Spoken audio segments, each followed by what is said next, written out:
Hi students. आज की इस वीडियो में मैं आपको बताऊंगा Haryana board class 10 economics important MCQ question with answer है यहाँ पे इस वीडियो में।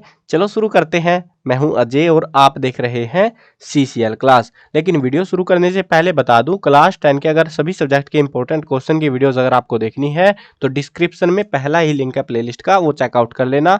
और नहीं, अगर ऐसे तुम्हें डिस्क्रिप्शन के झमेले में नहीं पढ़ना तो चैनल पे विजिट करना, पहला ही जो फर्रा सा खुलेगा ना वहाँ पे प्लेलिस्ट मिल जाएंगी तुमको। हरियाणा बोर्ड जो है क्लास 10 की इंपॉर्टेंट क्वेश्चन 2023 एक प्लेलिस्ट का नाम है वो पूरा, और उस नाम से प्लेलिस्ट खोलना, वहाँ पे सारी वीडियोस आपको मिल जाएंगी। दूसरी बात, आपको अगर ये सारे क्वेश्चन सिर्फ एमसीक्यूज वगैरह लिखे हुए चाहिए तो cclchapter.com गूगल पे सर्च कर लेना, इस वेबसाइट पे तुमको मिल जाएगी। ये सारे एमसीक्यूज वगैरह लिखे हुए मिल जाएंगे, इंपॉर्टेंट क्वेश्चन भी मिल जाएंगे, प्रीवियस ईयर पेपर भी मिल जाएंगे बहुत प्रीवियस तक के, ठीक है, 2017 और उसके बाद के सारे पेपर आपको इस वेबसाइट पे मिल जाएंगे cclchapter.com। गूगल पे सर्च करनी है, कहीं यूट्यूब पे सर्च कर। भाई कुछ एक स्टूडेंट इतने स्मार्ट पढ़ते हैं, वो यूट्यूब पे सर्च करते हैं cclchapter.com। भाई यूट्यूब पे नहीं करते, उसको गूगल पे करते हैं, क्रोम वगैरह में, ठीक है। चलो अब पढ़ना शुरू करते हैं। और हाँ, एक और मस्त चैलेंज देता हूँ तुमको। इस वीडियो में टोटल मैं आपको प्रोवाइड करा रहा हूँ 24 एमसीक्यू। बोलोगे 24 में क्या होता है हमारा? ये 24 एमसीक्यू जो मैं आपको प्रोवाइड करा रहा हूँ ये एग्जाम्स में आ चुके हैं और रिपीट हो रहे हैं, बहुत ज़्यादा रिपीट हो रहे हैं। और जिनके ऊपर रिपीट हो रहे हैं वो मोस्ट इंपोर्टेंट लिख भी दिया है मैंने, और रिपीट बहुत ज़्यादा हो रहे हैं बहुत सारे क्वेश्चन, तो इसीलिए लिमिटेड एमसीक्यू मिल रहे हैं आपको ये, ठीक है। और 1 मार्क्स वाले क्वेश्चन 1 2 3 4 ये जितने भी क्वेश्चन थे ना, बड़े क्वेश्चन मतलब लिखने वाले बेसिकली, वो सारे क्वेश्चन की एक ही वीडियो मैंने आपको प्रोवाइड करा दी है, प्लेलिस्ट से देख लेना। अब उसमें जो है ना, जितने भी उसमें 1 मार्क्स के क्वेश्चन है उनको कर लेना, उनमें से एमसीक्यू बन के आ सकते हैं, क्योंकि अब की बार आपके एग्जाम्स में आएंगे एमसीक्यूज। अगर जिनको नहीं पता उनके लिए बता दे रहा हूँ, ठीक है। अब यहाँ पे 24 एमसीक्यू जो है, आपको 24 में से अपना स्कोर कमेंट करना है। मैं क्वेश्चंस पढ़ूंगा, ऑप्शंस पढ़ूंगा और उसके बाद आपको आंसर शो कर दूंगा। टिक टिक टिक टिक 10 सेकंड का टाइम नहीं चलेगा, तो बस जल्दीबाजी करना है हमको, मतलब टाइम खोटी नहीं करनी, छोटी वीडियो बनाएंगे। और आपको क्योंकि कुछ स्टूडेंट ऐसे होते हैं ना, उनको समझ नहीं आ रहा होता भाई, मतलब उनको पता ही नहीं होता आंसर, तो वो 10 सेकंड क्यों ही वेट करेंगे, है ना। तो इसीलिए मैं डायरेक्ट क्वेश्चन ऑप्शन और आंसर करेंगे। आप वीडियो पॉज करके अपने आंसर मतलब अंदाजा लगा सकते हो कि मेरा आंसर क्या होने वाला है। आपको बताना है कमेंट में कि 24 में से आपके कितने नंबर आए, ठीक है। चलो शुरू करते हैं आपका challenge. Production of a goods by exploiting the natural resources is an activity of the fill in the blank sector. कौन से सेक्टर की एक्टिविटी है ये? Primary, secondary, tertiary, information technology. तो कौन सा सेक्टर है? प्राइमरी सेक्टर है।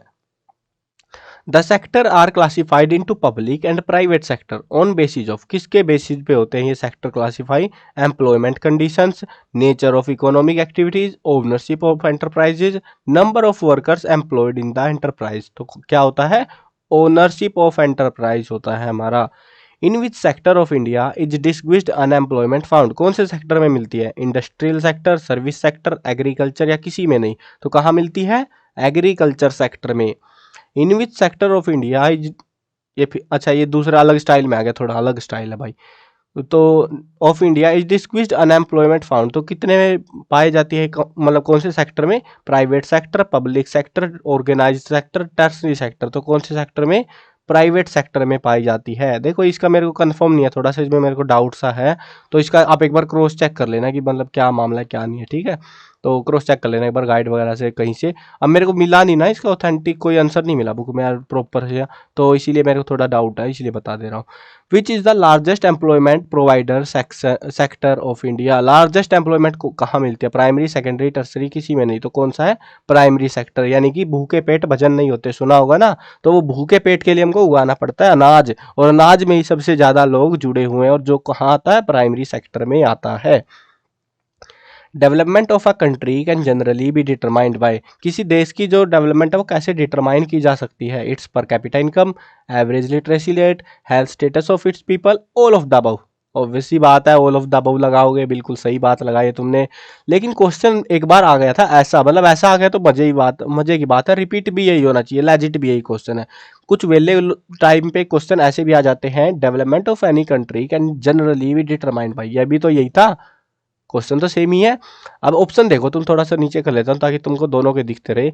पर कैपिटा इनकम, इसमें भी यही था। लिटरेसी रेट, लिटरेसी लेवल, मतलब यही जैसी बातें हैं। एनुअल इनकम और यहाँ पे हेल्थ था, ठीक है। नन ऑफ दीज, लेकिन ऑल ऑफ द अबव नहीं दिया इन्होंने, तो वो दिक्कत हो गई हमारे साथ में। अब यहाँ पे क्योंकि तीसरा ऑप्शन नहीं था तो ऑल ऑफ अबव लगा भी नहीं सकते थे। अब इस केस में आपको क्या लगाना है, पर कैपिटा इनकम, जो कि मेन हमारा गेम प्ले करेगा यहाँ पे, पर कैपिटा इनकम, ठीक है। Which of the following neighboring countries has better performance in terms of human development than India? हमारे पड़ोसी वो देश का नाम बताओ जो ह्यूमन डेवलपमेंट में इंडिया से भी बेहतर है। बांग्लादेश, पाकिस्तान, नेपाल, श्रीलंका। तो कौन सा है, श्रीलंका। बस क्या बोलूं भाई इसको। अब पहले के टाइम पे किताब छपी लिखी जो भी कुछ हुआ उस टाइम पे था श्रीलंका, अब तो वांदे लगे पड़े हैं श्रीलंका के भी, बट जो भी है अब नहीं है, ठीक है। मतलब अब क्या ही करें यार, ऑप्शन क्वेश्चन जो था उस हिसाब से वही लिखना पड़ेगा ना। बट अब ये हालत खस्ता चल रही है श्रीलंका की इंडिया से भी।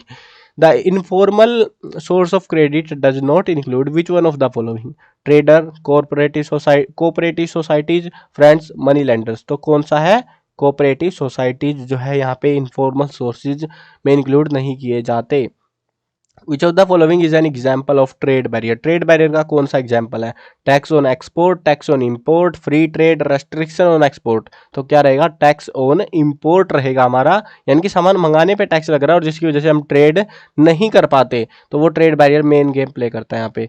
विच one of the following logo is used for standardisation of agriculture product, यानी कि एक ठप्पा मारते हैं हम, जैसे कि आपने देखा होगा ना, एक ऐसे ऐसा लिखा हुआ मिलता है, मतलब ऐसा नहीं, ऐसा सा मिलता है लिखा हुआ है, एक ऐसा मिलता है, अलग अलग सिंबल्स हम इस्तेमाल करते हैं। कहीं पे ISO सर्टिफाइड होता है कुछ चीज़ें, कुछ ISI मार्क्ड होती हैं, ऐसे अलग अलग चीज़ें होती हैं। अब ये बोल रहे हैं हमसे कि एग्रीकल्चर के लिए कौन सा इस्तेमाल करेंगे, ISI, ISO, हॉलमार्क, एगमार्क। तो देखो एग्रीकल्चर में AG और यहाँ पे भी AG, तो एगमार्क ऐसे याद कर लेना, आसान रहेगा, ठीक है, एगमार्क है। Most common route for investments by MNC in countries around the world is, सबसे आसान तरीका कौन सा है, कॉमन रूट कौन सा है, set up new factories, form partnership with local companies, by existing local companies, imposing tax on local companies. तो क्या है, form partnership with local companies. When right to information act, तो ये कब इनेक्ट हुआ था, 2005, 6, 7, 8। तो कब हुआ था ये, 2005 के अंदर। सेंट्रल बैंक ऑफ इंडिया, इसको कौन पास नहीं कर सकता, सब पास हो जाओगे बिल्कुल, जिसने पढ़ा भी नहीं है ना वो भी पास हो जाएगा इसमें। तो सेंट्रल बैंक ऑफ इंडिया कौन सा है इसमें से, RBI, PNB, SBI, HDFC। तो कौन सा है, RBI। किसी ने इसमें तो नहीं गलत कर लिया। When was WTO, world trade organisation, कब बना था, 1990, 1995, 98, 2000। तो कब बना था, 1995 में बना था world trade organisation. How many countries are currently members of WTO, आज के टाइम पे करंटली की बात कर रहे हैं हम, करंटली कितने मेंबर्स है WTO में, 119, 120, 139, 149। तो कौन सा लगा रहे हो तुम, अब मेरे को नहीं पता कौन सा लगा रहे हो, लेकिन वो आंसर हमारा 164 है। आउट ऑफ बॉक्स चले गए ना हम शायद। देखो मैं बताता हूँ पूरा मामला, मामला समझना जरूरी है, नहीं तो तुम गड़बड़ करोगे, ठीक है।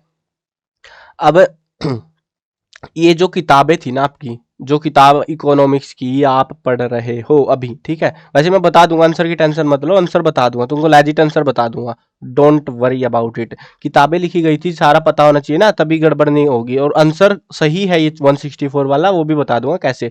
2004 या 3 इसके अराउंड में, मतलब 4 मान लो तुम राउंड फिगर, तो 2004 के आसपास में जो है ये किताबें विताबें छपने लगी थी, बनने बनाने में, मतलब ये मान लो 5-6 के आसपास का टाइम आ चुका था वो पूरा लॉन्च वॉन्च करने में और सारा सांग बांग करने में।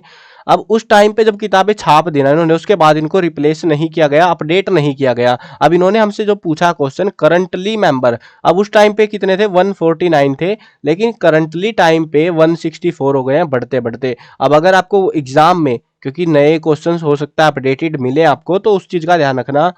तो 149 मिल रहा है, अगर ऑप्शन सेम टू सेम मिल रहा है 149 लगा देना है, लेकिन अगर 164 मिल रहा है 164 लगा देना है, और 164 से ज्यादा हो तो मत लगाना तुम, ठीक है, या फिर 160, ये ज्यादा कॉमन सी चीजें हैं जो हमें दिखाई पड़ेंगी। अगर 164 नहीं है और 160 दे रखा है तो 160 लगा देना है तुमको, और अगर ये भी नहीं है, मतलब 164 मैक्सिमम, उसके जितने नजदीक का तुम लगा सको उतना बेटर रहेगा, अगर वो हमसे करंटली मेंबर पूछेंगे, ठीक है, करंटली पूछे तभी लगाना है, ठीक है। चलो समझ गए ना आप चीजें। अब ये हमारा आंसर रहेगा D ऑप्शन, ठीक है, जिसने डी ऑप्शन सोचा वो बढ़िया है, लेकिन मेरा फर्ज था बताने का। इसको मैं अपडेट कर दूंगा, मैं दिखाने के लिए लिख के लाया था बस आपके लिए, ठीक है। According to 2006 how many countries were the member of WTO। तो 2006 के अकॉर्डिंग कितने थे? 100, 120, 149, 200, तो कितने थे? 149 थे। समझ गए ना अब क्यों थे? और ये ऑप्शन कैसे मैच कर गया, समझ गए होगे अब तो। In which year consumer protection act was enacted, कब बना था? 1985, 86, 2002, 2005। तो ये कब बना था? 1986 में बना था। In India fill in the blank issue 1 rupee note. Bharat के अंदर जो है ना 1 रुपये का जो नोट है, वैसे तो आजकल आते ही नहीं है भाई, सरकार ने छापने ही बंद कर दिया, लेकिन बस क्या बोले, उस टाइम पे छपते थे, अब नहीं छपते। तो अब जो भी है, तो 1 रुपये का जो नोट है वो कौन इशू करता है? Government of India. हम बस जीके में रट रहे हैं आजकल इनको, बस कहीं नहीं है इनकी इज्जत कुछ फालतू की। Government of India, government of Haryana, SBI, RBI। तो नोट कौन छापता है? RBI तो छापता है, तो वही है ये। Currency notes are issued by whom in India? Parliament, president, bank, reserve bank of India. तो कौन है? Reserve bank of India. Fill in the blank has been one of the major factor that has stimulated the globalization process. Democracy, monarchy, socialism, technology। तो क्या है? Technology. सोच में भी नहीं आया क्या आपके टेक्नोलॉजी? अगर कुछ स्टूडेंट डेमोक्रेसी ठोक रहे होंगे तो भाई तुम धोखे में जी रहे हो, क्योंकि डेमोक्रेसी होने की वजह से ग्लोबलाइजेशन के प्रोसेस को कोई ज़्यादा खास फर्क पड़ा नहीं। जो फर्क पड़ा वो आया टेक्नोलॉजी की वजह से। अभी ट्रेड वगैरह बहुत ज़्यादा होने लग गए ना इंडिया के साथ में और बाकी देशों के साथ में भी। How many members are in an ideal self help group? एक आइडियल का मतलब होता है स्टैंडर्डाइज देखा जाए तो सेल्फ हेल्प ग्रुप में कितने बंदे होते हैं? 50 to 100, 30 to 50, 2 to 5, 15 to 20। तो कितने होते हैं? 15 से 20, 15 to 20।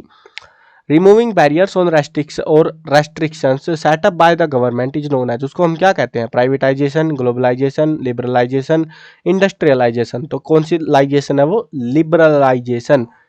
In the following states which has the lowest literacy rate, इनमें से कौन सा वो स्टेट है जिसका लिटरेसी रेट सबसे कम है?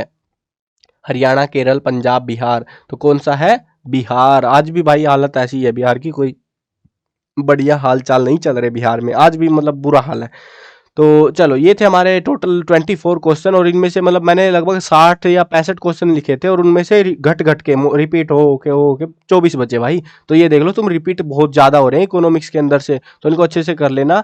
और बाकी अगर दूसरे वाली वीडियो देखनी है आपको, बाकी की वीडियो देखनी है क्लास 10 की, तो प्ले लिस्ट में जाके देख सकते हो, ठीक है। उसके अंदर आपको जो है पेपर डिज़ाइन वगैरह भी मिल जाएंगे, वो भी आपकी हेल्प आउट हो जाएगी। सारी चीज़ें जो ज़रूरी है आपके लिए 2023 के पेपरों के लिए, सभी सब्जेक्ट का वहाँ पे अवेलेबल करा रखा है मैंने डाटा।